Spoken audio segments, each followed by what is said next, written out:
Olá pessoal, meu nome é Bruna, eu sou professora de Literatura e Gramática e nesse vídeo eu vou fazer análise do conto O Espelho de Machado de Assis, que é uma obra obrigatória na lista do vestibular da Unicamp.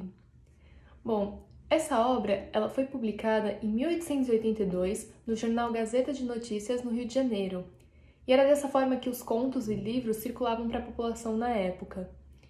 Nesse período, também estava acontecendo a crise da monarquia no Brasil, pois havia muita crítica sobre a falta de desenvolvimento econômico do país, além de altos índices de analfabetismo e miséria.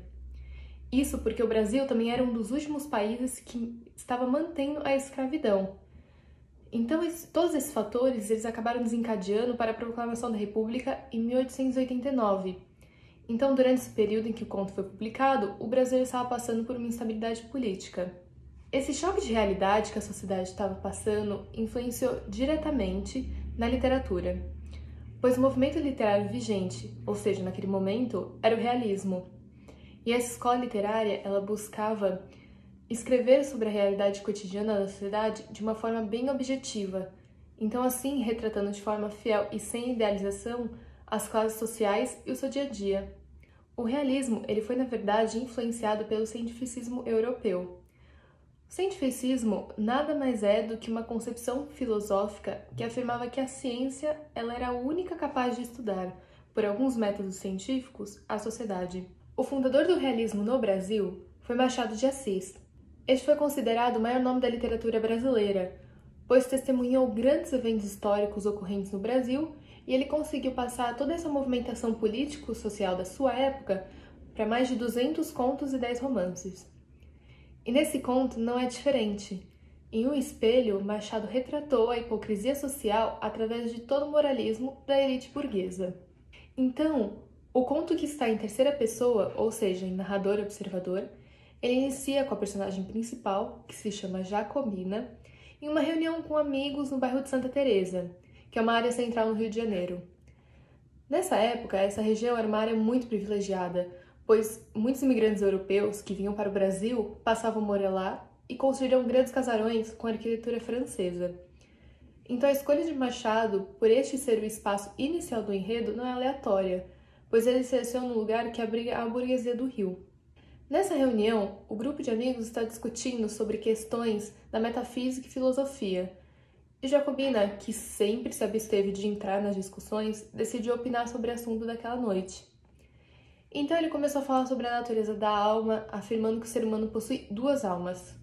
Uma que olha de dentro para fora, ou seja, a alma interior, e a que olha de fora para dentro, ou seja, a alma exterior.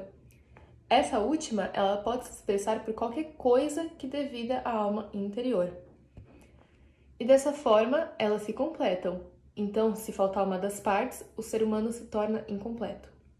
Para ilustrar essa duplicidade da alma, Jacobina ele conta um fato que lhe ocorreu quando tinha 25 anos e ele havia sido nomeado alferes da Guarda Nacional. Um alferes corresponde hoje em dia a um cadete do exército, mas na época pertencer à Guarda Nacional era um posto de grande prestígio. Por conta disso, a família dele ficou extasiada com a notícia, inclusive sua tia Marcolina, que vivia em um sítio distante da área central do Rio de Janeiro e queria vê-lo. E ainda reforça que quando este fosse, esteja vestido de farda. Quando ele chega no sítio, ele é recebido muito bem por todos. Ele sempre foi muito elogiado pela tia Marcolina, o seu cunhado que morava junto dela e pelos escravos que trabalhavam lá. Isso só reforçava e preenchia a alma exterior de Jacobina, principalmente quando sua tia mandou colocar em seu quarto um espelho que foi comprado na corte de Dom João VI, que veio para o Brasil em 1808. E esse espelho ele era o item mais valioso da casa. Ele era extremamente grande, todo entalhado e com partes pintadas em ouro e todo decorado de madrepérola. Toda essa bajulação que a personagem estava recebendo fez com que sua alma exterior se sobressaísse a sua alma interior, não havendo mais equilíbrio entre elas. E dessa forma, o alferes eliminou o homem, afirmando que no fim de 3 semanas que ele estava hospedado no sítio, ele era exclusivamente alferes. Ou seja, a parte em que ele era Jacobina já não existe mais, apenas a parte exterior, que seria da sua posição de prestígio. Nessa passagem do conto, a gente tem muita crítica machadiana em relação à aparência versus a essência. Ou seja, a ascensão social de Jacobina, quando ele se tornou alferes, excluiu totalmente a essência interior dele, que é o que o constitui, e passou apenas a ser algo único, afirmado sempre pelo meio externo. Após ele se hospedar um mês no sítio, a tia Marcolina recebeu a notícia de que sua filha adoecera gravemente, e junto do cunhado, eles vão para a casa da filha, deixando Jacobina no sítio apenas com os escravos. Porém, na mesma noite, aproveitando a ausência da dona da casa, os escravos fugiram durante a madrugada, deixando Jacobina sozinho no sítio.